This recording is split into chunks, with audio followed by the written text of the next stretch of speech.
बस। बुरा भला जो कोई कह जावे तो सहन कर ले मनुआ, तन की गुफा में।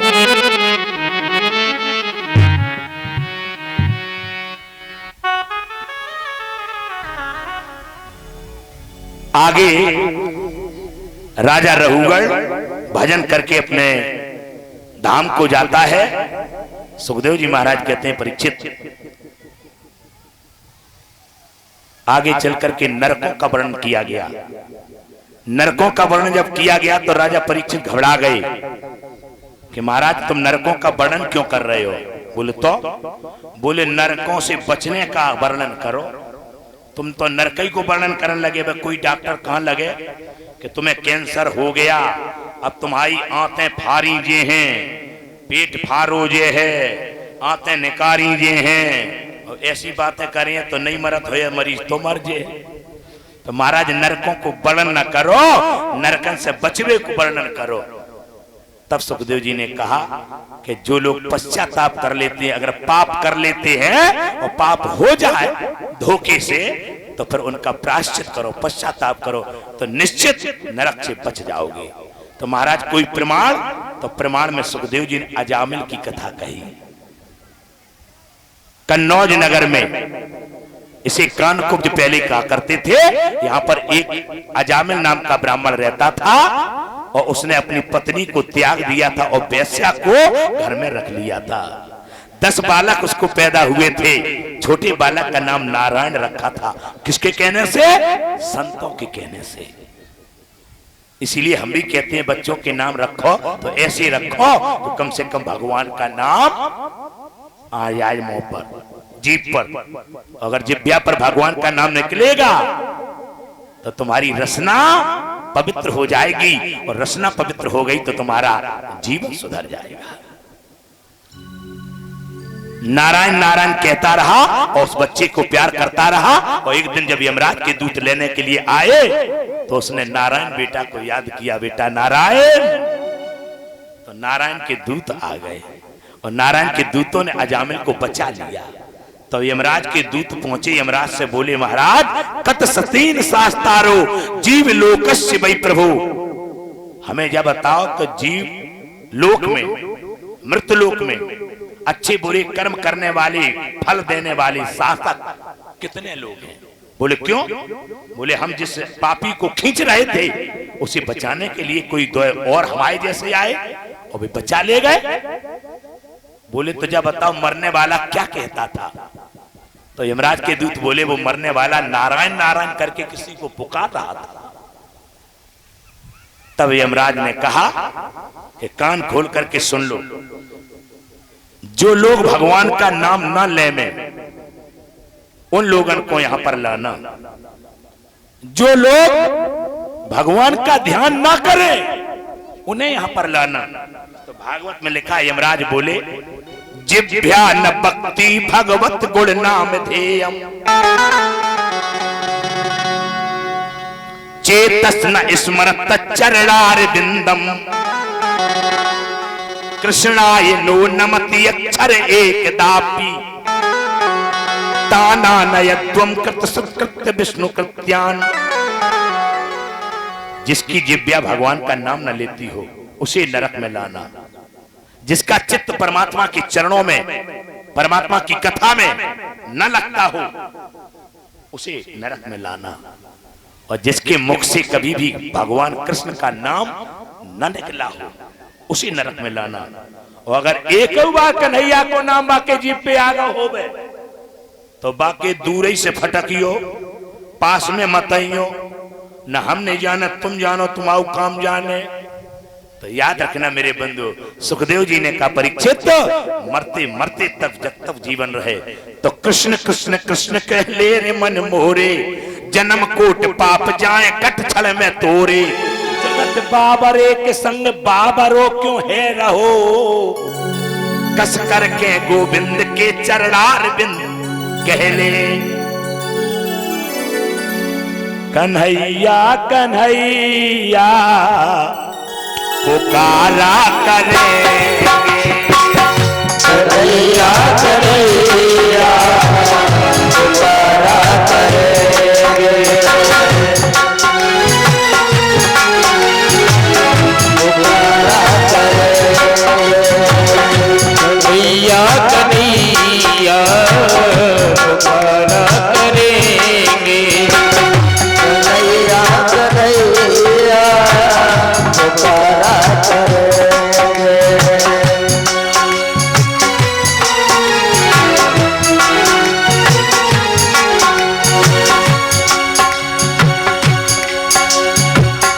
लताओं में ब्रज की, लताओं में ब्रज की गुजारा करेंगे।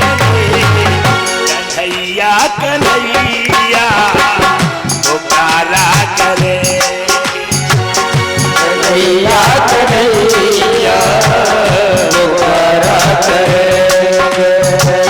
लताओं में ब्रज की, लताओं में ब्रज की गुजारा करेंगे।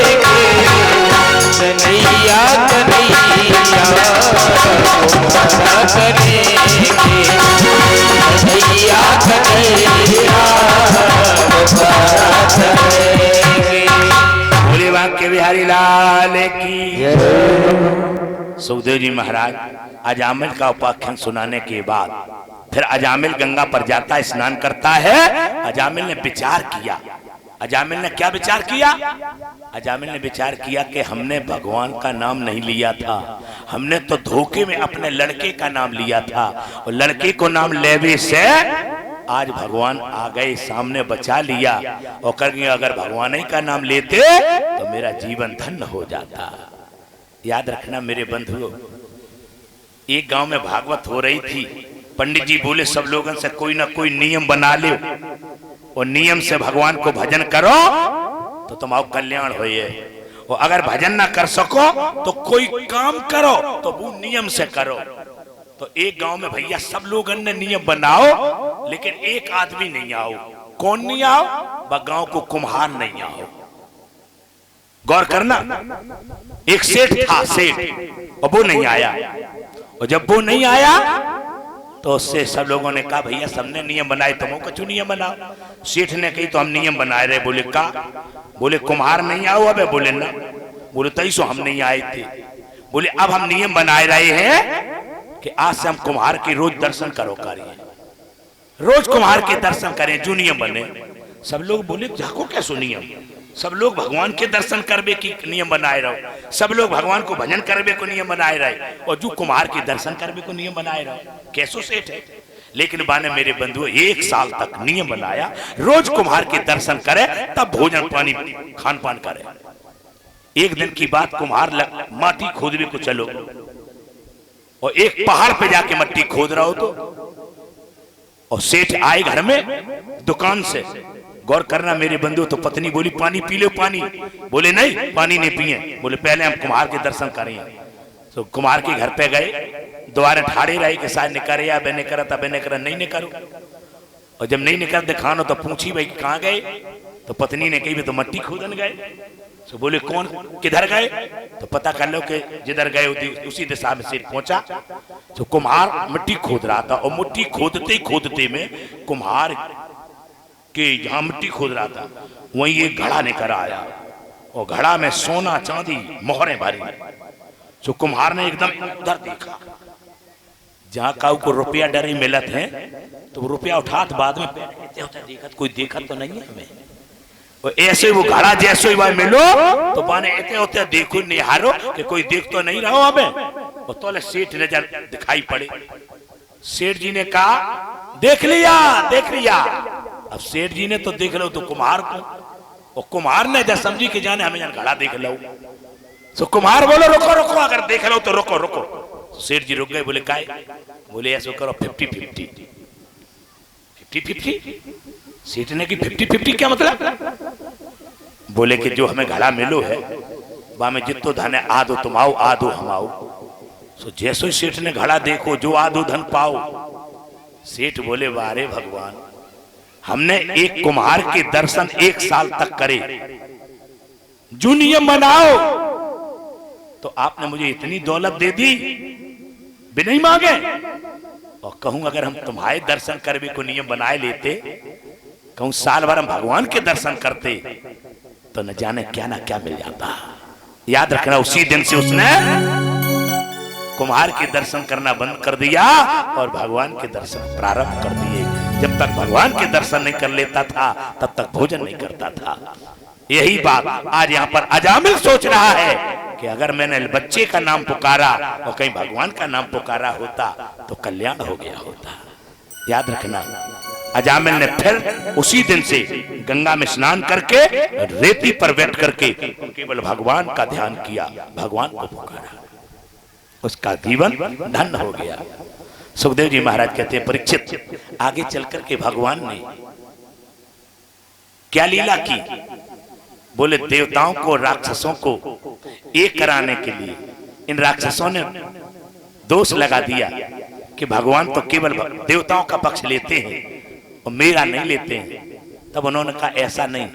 यही प्रश्न जब धर्मराज युधिष्ठिर ने राजसूय यज्ञ करवाया था तो शिशुपाल जब मर गया तो शिशुपाल की ज्योति भगवान के चरणों में लीन हो गई।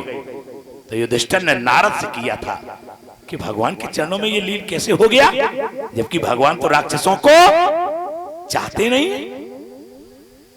तब नारद ने कहा था ऐसा नहीं है, भगवान को जितने प्यारे देवता हैं उतने प्यारे भक्त हैं, राक्षस हैं। क्यों? क्योंकि देवता इतना भजन नहीं करते जितना कि राक्षस करते हैं। बस राक्षसों में और देवताओं में अंतर इतना है कि पूजा पाठ भजन पूजन राक्षस ज्यादा करते थे, लेकिन वरदान पाकर के उसी वरदान से भी दुरुपयोग करते थे।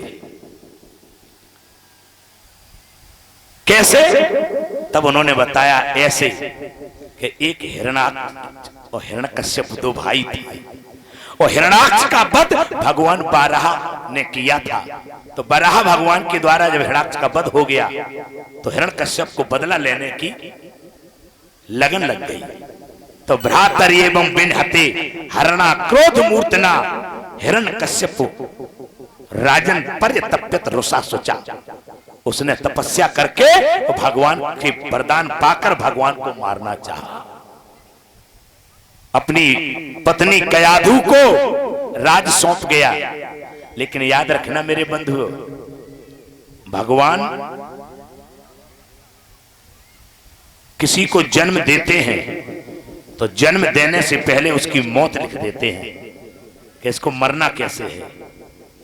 जब ये तपस्या करने के लिए गया था और कयाधु को घर में छोड़ गया था तो याद रखना मेरे बंधु, गुरु बृहस्पति जी तोता बनकर आए और उसी जगह पर नारायण नारायण का शब्द उच्चारण किया जहां ये तपस्या कर रहा था। इसका मन तपस्या में नहीं लगा और वहां से सीधा घर आया। अपनी पत्नी से बोला मेरी तपस्या हो नहीं पाई। क्यों? बोले जहां हम तपस्या कर रहे तो वहां पर एक तोता मेरे दुश्मन का नाम ले रहा था। पत्नी ने कहा तुम्हारा दुश्मन कौन है? ये बोला मेरा दुश्मन वही है जिसने मेरे भाई को मारा। तुम्हारे भाई को किसने मारा? बोले मेरे भाई को उसी ने मारा जिसका नाम तोता ले रहा था। तोता किसका नाम ले रहा था?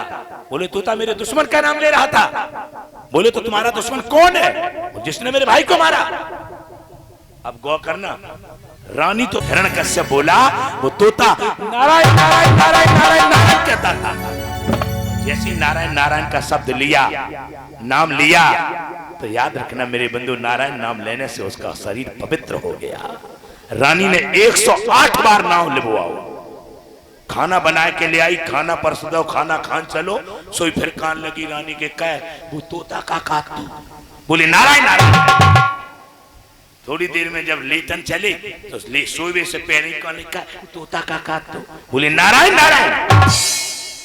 और जब सोए गए तो याद रखना मेरे बंधुओं, रानी ने रात में ब्रह्म मुहूर्त में राजा को जगाया और राजा से कहा कि वो तोता का काट दो। तोता क्या कहता था? पगली सोने भी नहीं देगी, नारायण नारायण नारायण नारायण कहता था। और जैसे ही 108 बार उसने भगवान का नाम लिया, उसका शरीर पवित्र हो गया। भगवान उसके हृदय में आए, बैठ गए। उसने रानी को रतदान दिया और भगवान बिंदु के द्वारा रानी के गर्भ में पहुंचे और भगवान भक्त बनकर के, प्रहलाद बनकर के उस रानी कयादु के पेट से पैदा हो गए। बोलिए भक्तराज प्रहलाद की जय। तो याद रखना मेरे बंधुओं, भगवान ही हमारे आपके बीच में आकर के हमारी आपकी रक्षा करते हैं किसी न किसी रूप से। और भगवान ही भक्त बनकर के भगवान की पूजा कर रहे हैं, भगवान का नाम ले रहे हैं। याद रखना, हिरण्यकश्यप ने रोका कि तुम ये नाम ना लो, और प्रहलाद नहीं माने। माता से कहा कि जाओ, अगर तुम मेरी धर्म परायणा पत्नी हो तो मेरा आदेश है कि अपने पुत्र को जहर दे दो। कयादु बेचारी हताश हो गई। पतिव्रता नारी क्या ना करती, अपने पतिव्रत धर्म को तो बचाएगी। पतिव्रता नारी ने दूध में जहर मिलाया और बेटी से कहा, बेटी इस जहर को पी लो। अगर तुम राम का नाम नहीं छोड़ सकते हो, अगर ये नाम नहीं छोड़ सकते हो तो ये दूध पी लो। लेकिन प्रहलाद बोला, मां चाहे छूटे जाए धन धाम और मेरा छूटे जाए धन धाम, मगर मेरा नाम नहीं छूटे। मेरा छूटे जाए धन धाम, मगर ये नाम नहीं छूटे।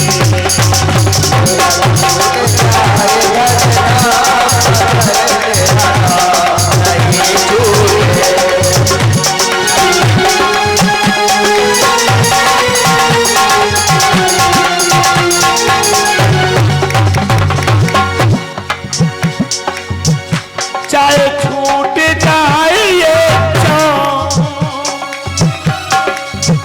चाहे मेरा चाम मेरी चमड़ी उधेल दो, पर ये नाम चाहे छूट जाए ये चाम, मगर वो नाम नहीं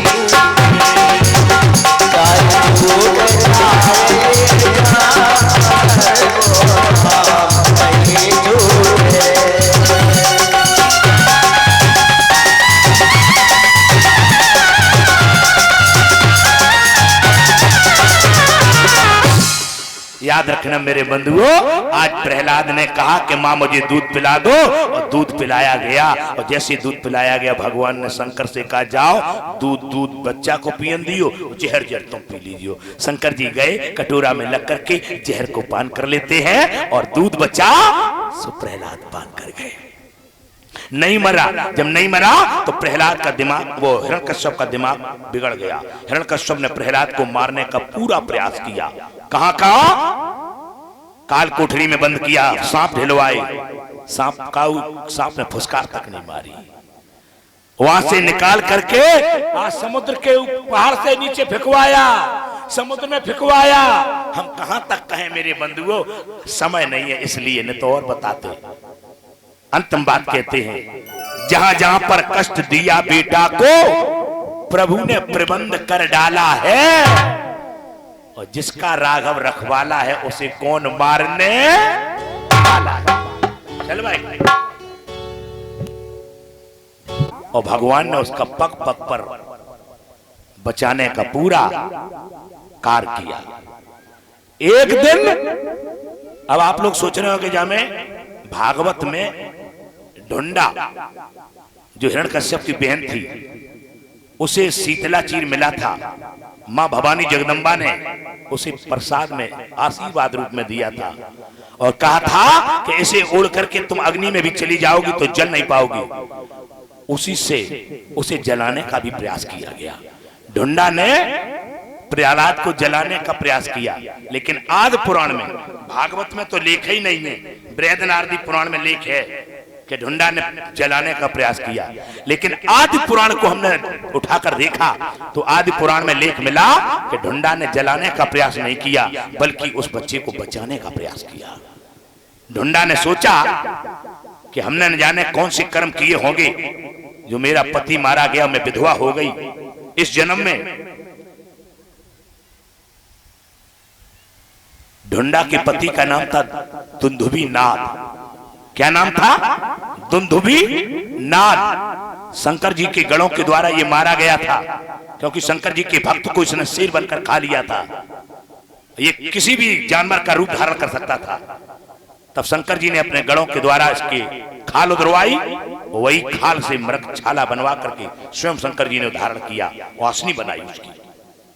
तो गौर करना, आज ढुंडा ने सोचा इस नवजात शिशु को बचा लिया जाए। उसने शीतलाचूत अपना उस बच्चे के ऊपर डाल दिया था।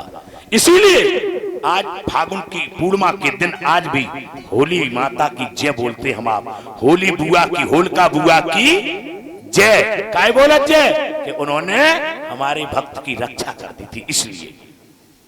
बोलिए बांके बिहारी लाल की जय हो। अंत में प्रहलाद जैसे ही पहुंचे तो प्रहलाद को खम्म से बांध देता है, और खम्मा से बांध करके प्रहलाद को हिरण्यकश्यप कहता है जीवन का जाम समाप्त हुआ, बतला दे धन का जाम कहां, और राम नाम के दीवाने बतला दे तेरा राम कहां।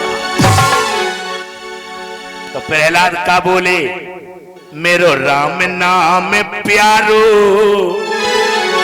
पिताजी मोए मत मारो। मेरो राम नाम प्यारो, पिताजी मोए मत मारो।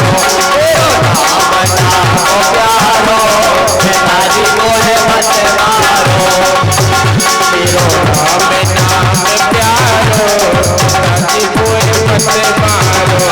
मेरो राम नाम प्यारो, पिताजी मोए मत मारो।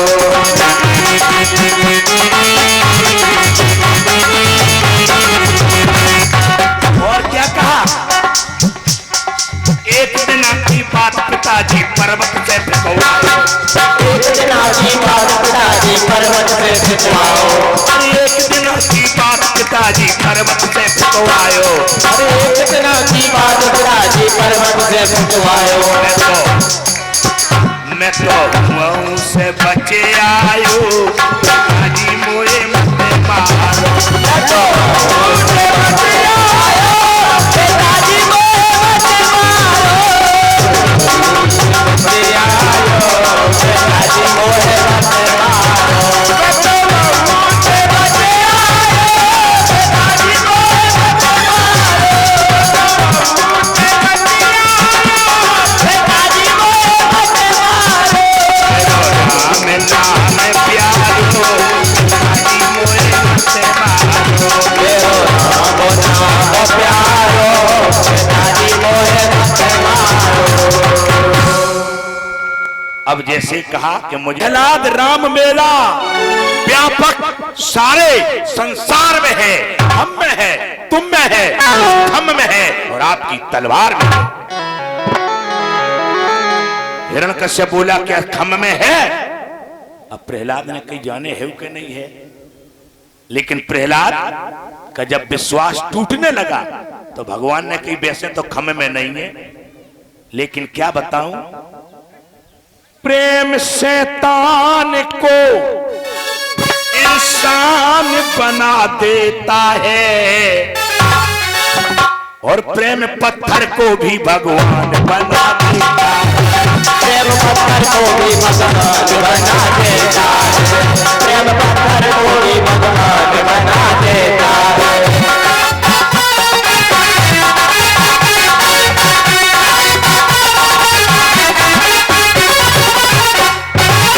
प्रेम परिचय को भी पहचान बना देता है। अगर प्रेम होगा तो थोड़ी सी भी परिचय हो जाए वो एक दिन पहचान बन जाता है। प्रेम परिचय को भी पहचान बना देता है। प्रेम पत्थर को भी भगवान बना देता है। प्रेम पत्थर को भी भगवान बना देता है। प्रेम पत्थर को भी भगवान बना देता है। और प्रेम के कारण ही भगवान उस खम्म से प्रकट होते हैं, गर्जना करते हैं। और जैसे ही गर्जना की, हिरण्यकश्यप ने खम्म पर प्रहार कर दिया तो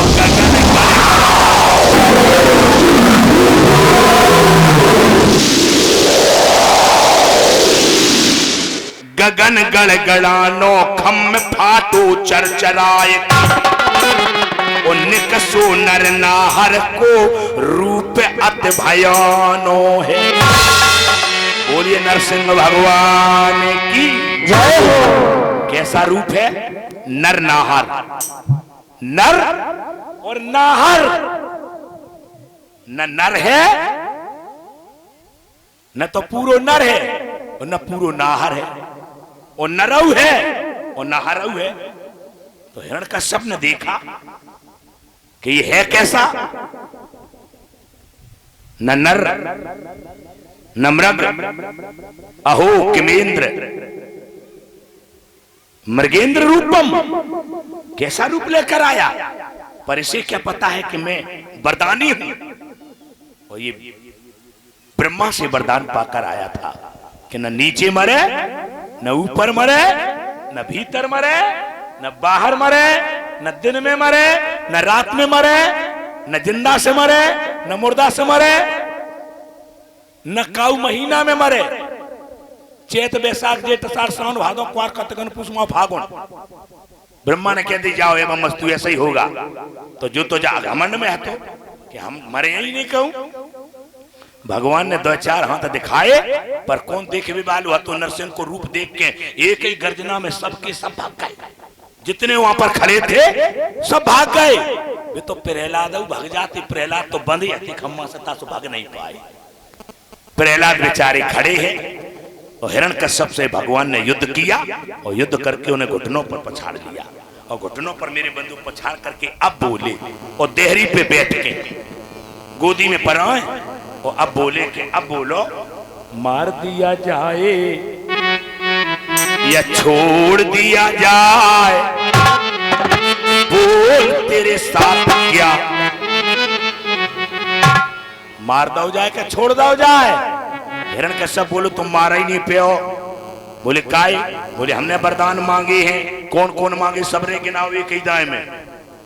हिरण्यकश्यप बोलो हम न भीतर मरे, न बाहर, न ऊपर मरे, न नीचे, न नर से, न पशु से, न जिंदा से, न मुर्दा से, न चैत बैसाख आषाढ़ सावन भादों का कुंवार काते गगन पुष माह फागुन का महीना में न मरे।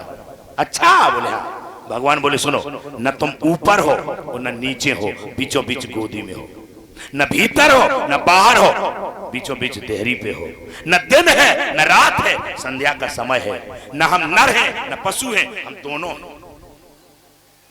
और न हम जिंदा से मारे हैं और न मुर्दा से मारे हैं। हम तुम्हारा कलेजा नाखूनों से फाड़े हैं। और ये नाखून न जिंदा होते हैं और न मुर्दा होते हैं। अगर ये जिंदा है तो काटने पर खून क्यों नहीं निकलता, दर्द क्यों नहीं होता? अगर हम इन्हें मुर्दा समझे तो ये मुर्दा भी नहीं है, क्योंकि मुर्दा कभी बढ़ते नहीं है, वो दिन रात बढ़ते हैं। तो इसका मतलब ये मुर्दा भी नहीं है। गौर करना। और बोले तो महीना, भगवान बोले तेरे के मारने के लाने महीना हमने लौंद को बनाओ। 13वां महीना लौंद का है और अब हम तुझे लौंद के महीना में मारेंगे। याद रखना मेरे बंधुओं। हिरण्यकश्यप घबरा गया, समझ गया तो तुम तो पूरा इंतजाम करके आए हो। भगवान ने कहा हाँ, हम जब भक्त को मारते हैं तो मारने के लिए पूरा इंतजाम करके आते हैं। इतना कहकर उन नरहर ने घुटनों पर उसे पछाड़ लिया और दांती पीस करके नरहर ने नाखूनों से कटा। बोलिए नरसिंह भगवान की। इसके बाद में उसके पेट में हाथ डालो, आंतें निकाली और आंतें निकाल करके अपने गले में धारण कर लें, आतन की माला पहन लें और नाचे नाचे फिरे भगवान। कोई शांत न बना पाए।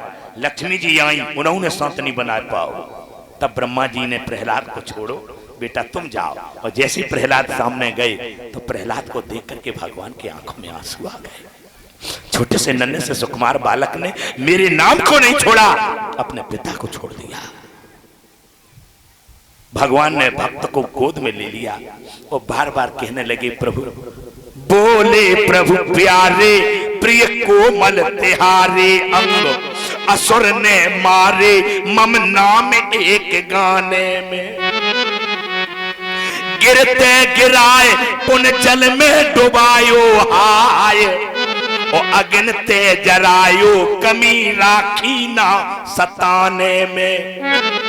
मंजुल मुखार बिंद चूम चूम कहे प्रभु के क्षमा करो भक्त मोए देर भई आने में, क्षमा करो भक्त मोए देर भई आने में। मुझे माफ कर दो बेटा, तुम्हें कितना कष्ट मिला, तुम्हारे पिता ने तुम्हें कितना सताया और हम कितनी देर में आ पाए। तो याद रखना मेरे बंधुओं, भक्त ने काम तुम्हें कैसे क्षमा कर दें। तुमने मेरे पिता को मारा है और मेरा पिता दुष्ट था तो दुष्ट की दुष्टता को मार देती, पर दुष्ट को नहीं। एक बार मौका तो देती मेरे पिता को, तुमने मेरे पिता ही को मार दिया। मेरे पिता को क्यों मारा? तो भगवान के पास कोई उत्तर नहीं मिला। भगवान ने कहा तुम्हारा पिता दुष्ट था, तो प्रहलाद बोले दुष्ट की दुष्टता को मार देना तो उचित है, पर दुष्ट को मारना उचित नहीं है। शास्त्रों में लेख ले मिलता है कि शराबी की शराब से घृणा करो, शराबी से नहीं। दुष्ट की दुष्टता से घृणा करो, दुष्ट से नहीं। तो भगवान निरुत्तर हो गए और भगवान कान पकड़ के बोले लला आज के बाद हम वादा करते हैं, वचन देते हैं कि आज के बाद तुम्हारे वंश में पैदा होने वाले किसी भी बालक को हम अपने हाथों से नहीं मारेंगे, नहीं मारेंगे, नहीं। यही कारण था कि प्रहलाद के वंश में बाणासुर पैदा हुआ है और बाणासुर को भगवान श्री कृष्ण ने लड़ाई में मारा, लेकिन जान से नहीं मार पाओ। उनके हाथ काट दे लेकिन जान से मार नहीं पाओ। काहे नहीं मार पाओ? कि वचन दे चुके थे भगवान कि हम प्रहलाद के वंश में जितने लोग पैदा होंगे हम अपने हाथ से उन्हें नहीं मारेंगे। याद रखना। अंत में प्रहलाद से बोले तुम कुछ मांग ले, तो प्रहलाद बोले मांगबे को हमें अगर देवे को तुम तैयार हो तो हमें और कुछ नहीं मांगने, केवल इतना करना मेरे पिता को नरक मत देना, मेरे पिता को स्वर्ग दे देना। याद रखना मेरे बंधुओं, जिस पिता ने पुत्र को कितना कष्ट दिया, आज वही पुत्र अपने पिता के लिए स्वर्ग मांग रहा है। तो भगवान कहने लगे बेटा मैंने तुझे गोद में बाद में लिया है, सबसे पहले तेरे पिता को अपनी गोदी में लिया है और तेरा पिता मेरी गोदी में प्राण त्यागा है। मेरे सामने अगर कोई आकर के प्राण त्याग दे, मेरा नाम लेकर के कोई प्राण त्याग दे तो उसे तो स्वर्ग मिलता ही है, और जो मेरी गोदी में प्राण त्याग दे फिर उसे नरक कैसा? उसे तो नरक मिल ही नहीं सकता। चिंता न कर। भगवान बोले कसौटी साप कहती है ये पीतल है ये सोना है,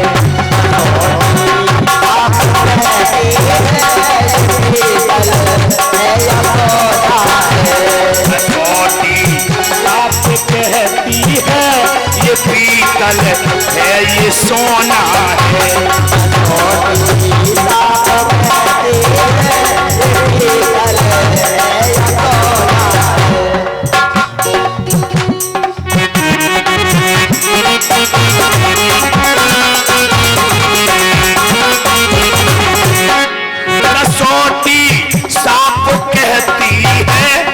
पीतल है ये सोना है, तेरो बबुला जो है बेटा मेरी गोदी को खिलौना।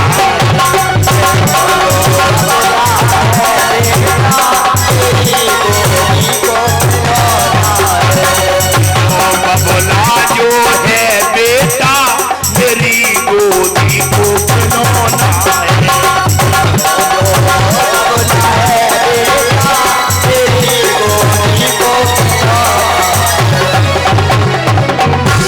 प्रहलाद ने कह दिया, भगवान ने कह दिया बेटा तुम्हारे पिताजी मेरे पहले से पहरेदार हैं, उनके अभी 2 जन्म शेष रह गए हैं, इसके बाद मेरे ही बैकुंठ दरबार के पहरेदार बनेंगे, तुम चिंता न करो। तो वरदान देकर के भगवान आज प्रहलाद को राज्य सिंहासन पर बैठाल कर राज्य देकर के अंतर ध्यान हो जाते हैं। बोले नरसिंह भगवान की जय हो। अच्छा जब इतनी बात भाई कि भगवान ने जा कही कि हम पे देर हो गई हमें क्षमा कर दो, तो परीक्षित बोले सुखदेव जी से महाराज जब बताओ कि भगवान पहले देर करत खाए रहे, पहले तो देर करते रहे और बाद में कहा आई एम सॉरी हमें क्षमा करो हम पे गलती हो गई, चुकाए। तब सुखदेव जी ने कही ये हमारी तुम्हारे भ्रांति है, ये हमारी तुम्हारी भ्रांति है कि भगवान देर करते हैं, भगवान कभी देर नहीं करते हैं। भगवान को बुलाने की देर हम आप खुद करते हो। कौन कहता है कि भगवान आते नहीं है? कौन कहता है कि भगवान आते नहीं? भीलिनी की तरह हम आप बुलाते नहीं, द्रौपदी की तरह हम आप बुलाते नहीं, है ना? तो याद रखना मेरे बंधु, देर हम आप करते हैं। बोले वो कैसे? भगवान तो तैयार बैठे रहते हैं, लेकिन भक्त ही बुलाने की देर करता है। कैसे? तब सुखदेव जी महाराज ने गज और ग्राह की कथा सुनाई। एक गज सरोवर में जाता है, पानी पीता है, स्नान करने लगता है, मगर उसका पैर पकड़ लेता है। लेकिन हाथी ने भगवान को नहीं पुकारा। लक्ष्मी कहती है भगवान से, जाओ तुम्हारा भक्त है। हाथी फंस गए जाल में, मगर पकड़े। याद रखना मेरे बंधुओं, मगर क्या है? ग्राह। ग्राह है वो हाथी, गज तो हाथी कोई और नहीं, हम ही आप हाथी हो। ग्रह कारज नाना जंजाला, और गृहस्थी रूपी ग्रह, ग्रह न पकड़ो भाई, हमें तुम्हें ग्रह पकड़े हैं। बा हाथी को ग्रह पकड़े हैं, तो ग्रह माने मगर और ग्रह माने घर, हमें तुम्हें घर पकड़े हैं। क्या करें? घर घर नहीं छोड़ो जाए रहो। काऊ को घर पकड़े, काऊ को घर वाले पकड़े, काऊ को घर वाली पकड़े, और ये घर में घर वाले घर वाली के चक्कर में यही मर रहे सब। इसलिए अगर बचना है तो भगवान कह रहे कि पुकारो पुकारो। तुम पुकार ही नहीं रहे, एक बार भगवान को पुकारो।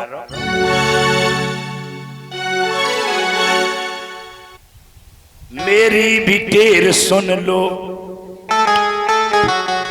मेरी भी टेर सुन लो धनवान के धरैया। मेरी भी टेर सुन लो धनवान के धरैया, मेरी भी टेर सुन लो धनवान के धरैया। धनवान के धरैया, धनवान के धरैया, धनवान के धरैया, धनवान के धरैया, धनवान के धरैया, धनवान के धरैया, धनवान के धरैया, धनवान के धरैया।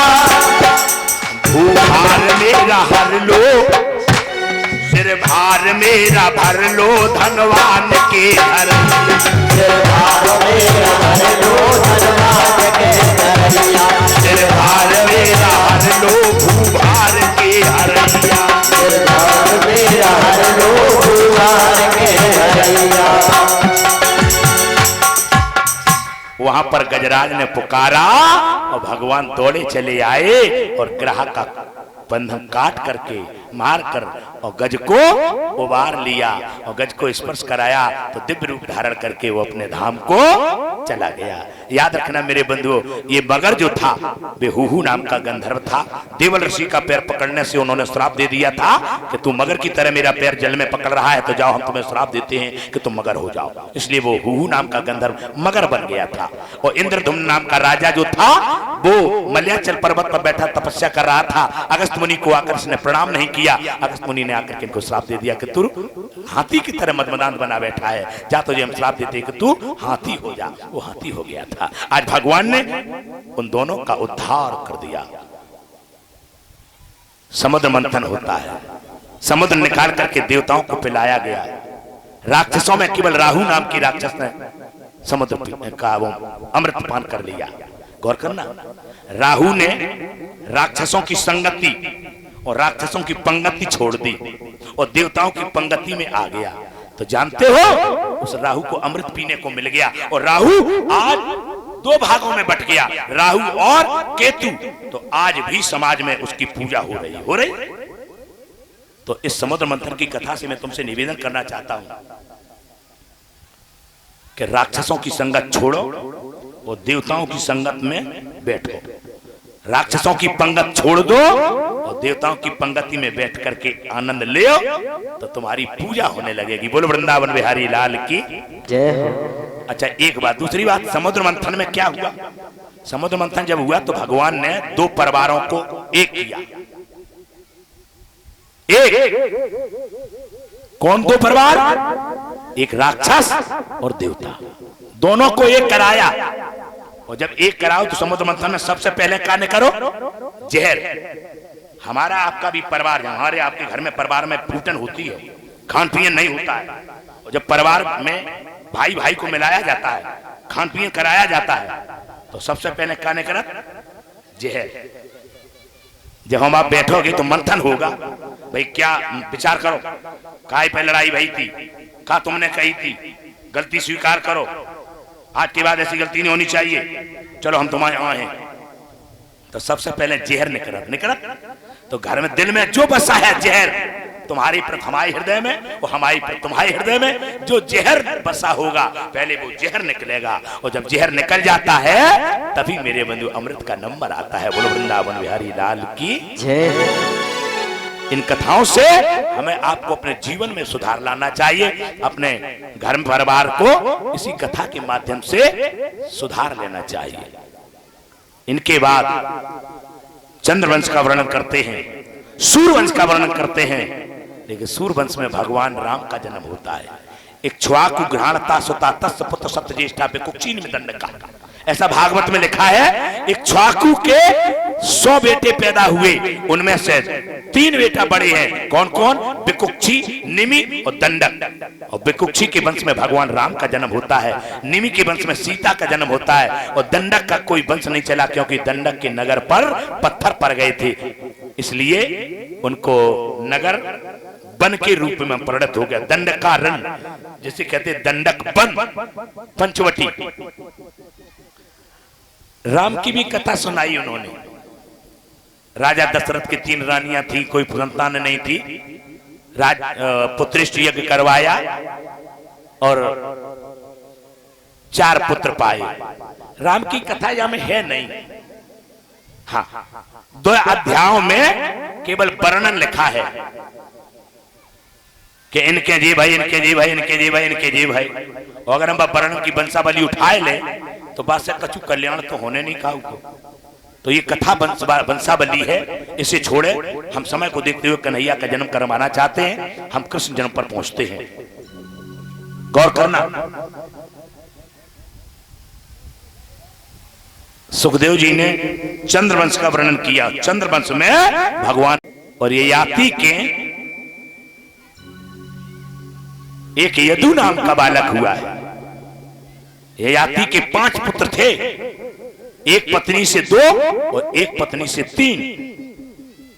तो बड़ी रानी जो देवयानी थी, शुक्राचार्य जी की पुत्री थी, उससे 2 बेटे पैदा हुए, एक का नाम यदु, एक का नाम तुर्वसु।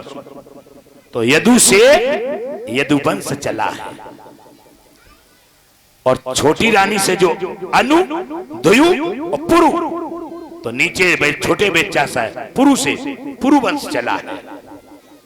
और यदुवंश में भगवान यादविंद सरकार कन्हैया अवतार लेते हैं, और अवतार लेकर के 6 दिन के हत्या तो पूतना मारी, सक्टासुर तरावर्त को मारा, अन्यान राक्षसों को मारा, अंत में माखन चोरी लीला की, गोवर्धन पार उठा करके वृक्ष की रक्षा की, कंस को मारा। कंस को मारने के बाद में संदीपन गुरु के यहाँ विद्याध्ययन किए करने गए, फिर जरासंध से युद्ध हुआ, जरासंध की सेनाएं मारी, अंत में द्वारकाधीश बने, 16,108 ब्याह करे, अंत में सुदामा पर कृपा करके और राक्षसों को देखा, दुष्टों को उनका संहार करते गए, अंत में अपना परिवार ही भार रूप बन गया। तो अपने परिवार को ऋषियों से श्राप दिलाकर अपना परिवार नष्ट करा दिया, उद्धव को ज्ञान दिया और अपने धाम को चले गए। ये कृष्ण की कथा है। और पूरी कथा जैसी सुनाई तो राजा परीक्षित के आंखों में आंसू आए। परीक्षित बोले महाराज कथा हो गई? बोले हाँ, यदुवंश की कथा हमने पूरी आपको सुना दी। तो एकदम से परीक्षित ही कहने लगे महाराज कथा तो वंश विस्तारो भवता सौम्य सूर्यो। आपने सोम वंश और सूर्यवंश बड़े विस्तार पूर्वक सुनाया, और जिस वंश में हमारी रक्षा करने वाले परमात्मा कृष्ण का अवतार हुआ, और वही वंश तुमने संक्षिप्त में सुना दिया। महाराज कृपा करके इस वंश को विस्तार पूर्वक सुनाएं। जन्म से लेकर भगवान कृष्ण की अंत तक की कथाएं विस्तृत रूप से सुनाने की कृपा करें। तब सुखदेव जी महाराज ने कहा कि हे परीक्षित, अवतार कब होता है धरती पर? हमने तुम्हें पहले दिन बताया था, प्रयोजनम सतो रक्षा, सत धर्म की रक्षा करने के लिए भगवान का अवतार होता है। गीता में लिखा है, यदा यदा ही धर्मस्य ग्लानिर्भवति भारत अभ्युत्थानम अधर्मस्य तदात्मानं सृजाम्यहम् परित्राणाय च साधूनां विनाशाय च दुष्कृतां धर्म संस्थापनार्थाय संभवामि युगे युगे। युग युग में भगवान का अवतार होता है। जब कोई अत्याचारी अत्याचार करके धर्म का हनन करता है तब। और यही हुआ। अवतार से पहले भोजराज कंस का अत्याचार बढ़ता है, और भोजराज कंस का जब अत्याचार बढ़ा तो पृथ्वी अकुलाई और पृथ्वी ब्रह्मा के पास आकर गिड़गिड़ाई, रोई, गाई, महाराज कंस का भार हमसे उठाया नहीं जाता, कंस का अत्याचार हमसे सहन नहीं होता, अवतार लो प्रभु, कुछ करो उपाय।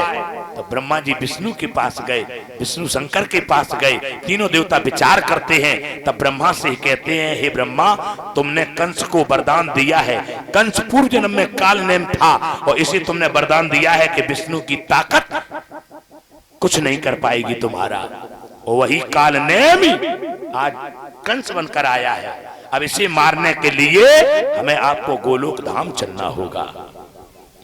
तो सारे देवता ब्रह्मा विष्णु महेश पृथ्वी को लेकर गोलोक धाम जाते हैं, और गोलोक धाम में गोलोक धाम वासी कृष्ण से प्रार्थना करते, हे नाथ आप अवतार ले लो, धरती पर कंस का राज हम लोगों से मिटाया नहीं जाता। तब गोलोक धाम वासी कृष्ण ने कहा, जाओ धरती पर तुम अवतार ले लो, तुम सबके सब यादव बन जाओ और सब देवता यदकुल में अवतरित हो जाओ, और उसी यदकुल में हम अवतार लेने वाले हैं। क्योंकि भोजराज कंस का विवाह, भोजराज कंस के द्वारा देवकी का विवाह होगा और वसुदेव देवकी जेल में डाले जाएंगे, और जब जेल में डाले जाएंगे तो हम जेल में ही अवतार लेकर के आएंगे। याद रखना, लिखा है ब्रह्मा ने आकर के अपने धाम, अपने लोक, अपने ब्रह्मांड में आकर अपने देवताओं से कहा कि हे देवताओं, वसुदेव ग्रहे साक्षात भगवान पुरुषा पर। भगवान ने वचन दिया है कि वसुदेव के घर में वो अवतार लेंगे, इसलिए आप सब लोग वसुदेव के यहाँ जाइए और मथुरा में जाकर के अवतार ले लो। यादवों के कुल में आकर के मेरे बंधु देवताओं ने अवतार ले लिए। नंद बाबा, वसुदेव आदि ये सब देवता ही है, और देवता बनकर के आ गए। और इधर भोजराज कंस देवकी का वसुदेव के साथ विवाह करता है, और विदा के समय जब देवकी को रथ में बैठालता है तो उस समय आकाश मार्ग में घनघोर शब्द होता है, और जैसे भी होगा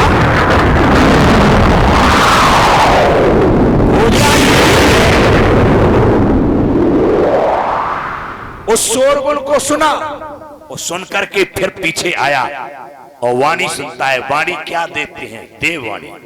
देवताओं ने आकाशवाणी की,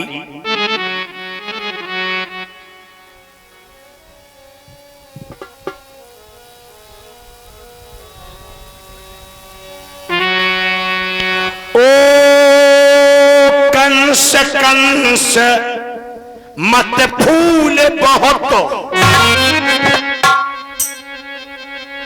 अरे ये फूल फूल कुम्हलाएगा,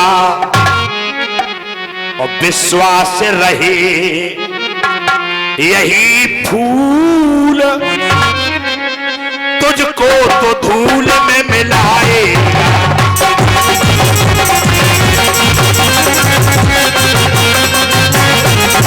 विश्वास रहे बस यही फूल तुझको तो धूल में मिलाएगा।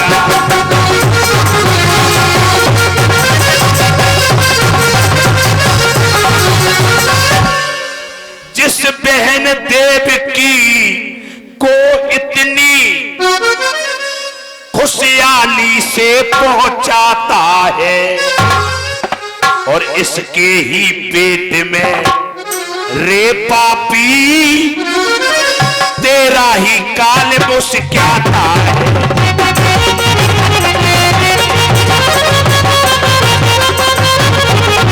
इसके ही पेट में वो पापी तेरा ही काल मुस्क्याता है।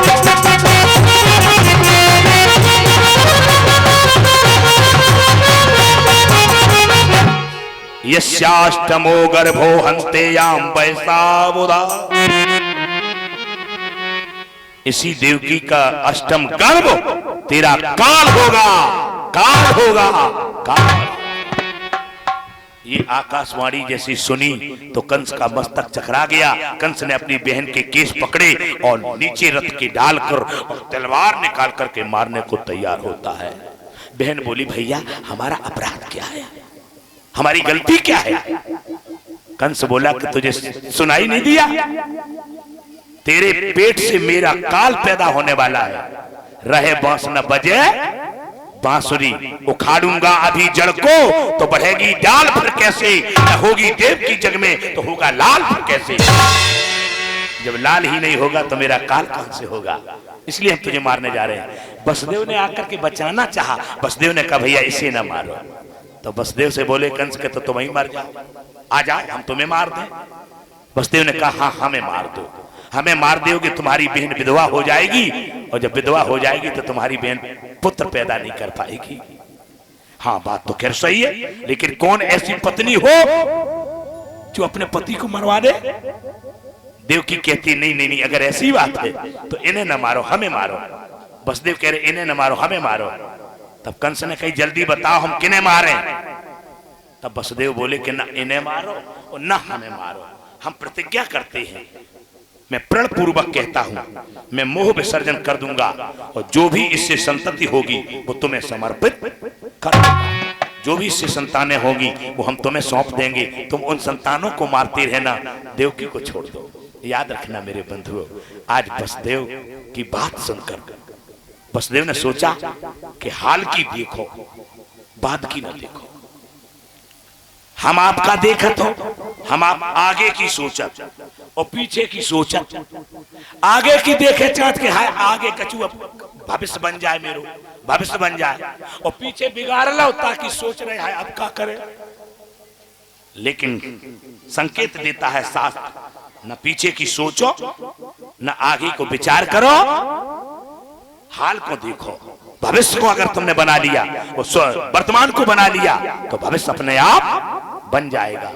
वसुदेव ने सोचा आज बच जाए, कल तो भगवान से लगी। बोल वृंदावन बिहारी लाल की जय हो। कंस ने आजाद कर दिया और अपने नौकर लगा दिए कि इनको देखते रहना, जब तक इनके बालक पैदा न हो जाए तब तक इनकी चौकसी करना और इनके यहाँ पर गुप्तचर बन करके रहना। ठीक याद रखना मेरे बंधुओं, वहां पर वसुदेव ने 4 वर्ष बाद एक पुत्र को जन्म दिया जिसका नाम कीर्तिमान, और वो बच्चा लेकर के वसुदेव कंस को सौंपते हैं।